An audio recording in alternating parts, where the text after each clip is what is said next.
yet powerful one. Let's see how to do it.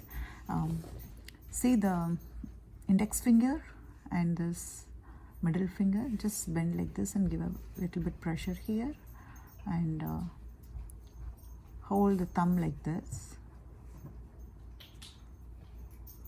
Now just get ready to do this mudra. Now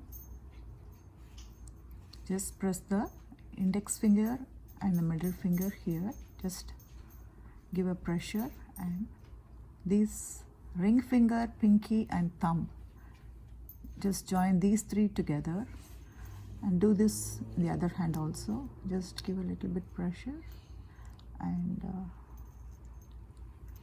join the ring finger, thumb and the pinky like this. Do you see this?